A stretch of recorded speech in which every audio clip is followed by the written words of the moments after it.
Hey everybody, this is John Nelson with Torrent Outdoors, and today we're going to be fishing some steeper banks with the jig.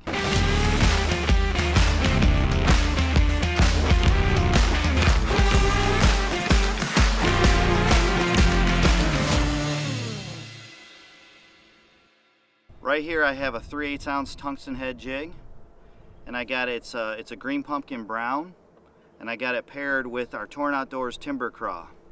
The timber craw comes out of the package looking like this. It's a bait made for flipping and Carolina rigging and wobblehead and things like that.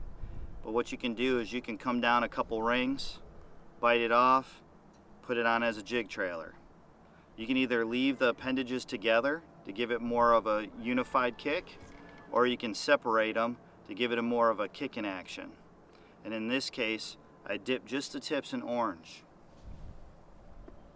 But what we have here is about either 17 to 20 pound fluorocarbon.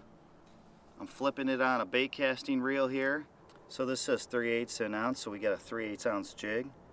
We have about 17 to 20 pound. This in case we're doing 17 pound. It's a 7'4" medium heavy casting rod.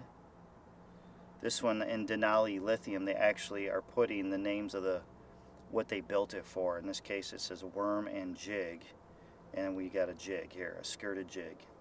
What I'm using this for is I'm going to be fishing some steeper banks. I'm looking for trees that are hanging over, or I'm looking for chunk rock, and I'm going to flip it on the bank and I'm going to walk it down the bank until I can find those fish and see where they're hanging. When they're those fish are going to be hanging close to the wall, like at Bass Pro Shops where they're stacked like this, and our hope is to land on a ledge, hop it, and let it fall down to the next ledge. And you're hoping those bass are sitting right there, because in the winter time they're looking for steeper banks so they don't have to move as far, use as much energy to get themselves some food. This is a casting style jig head, so this is kind of a workhorse jig head. You can use this whether you're flipping in grass, wood, around rocks. It's kind of a one shape fits all type style. But again, it's a 3/8 ounce tungsten head, and it's paired up with a 3/0 mustad hook. A jig is a year-round bait, but it definitely works well in cold water. I prefer a jig style instead of just fishing it a Texas rig style, although you can do it this way. But to use the timber craw, it's a 4-inch bait. You come down about 1 inch, and it's a great jig trailer. In this case, you can see how it comes connected here at the appendages there and then here. And in this case, what I did, I separated the appendages here and up here, and I actually took off the little arms here to make it more of a cylindrical profile. With any skirted jig, you can put any type of trailer you want. This, of course, like I said, is our timber craw. And usually with jigs, you can buy chunks that are made specifically as trailers.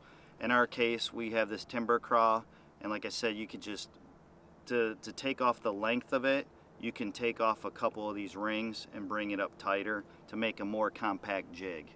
And when I'm talking about winter with colder water, a lot of times the bulk is good from the skirt, but nice compact because you're getting it around rocks and brush and trees, and it just gives them a nice little profile for them to suck it in.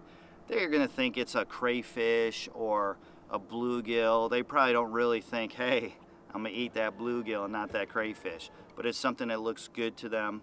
It's a nice bulky meal. They don't want to expend too much energy. So like I said, hanging on those steeper banks, and they see that thing and they can just suck it in to get the nutrients they need in this colder weather, in this colder water. We're sitting in 10 feet of water. It's a steeper bank. We got some overlaying things like sticks and little snarly looking things, and what we're going to do is just going to skip this jig in there.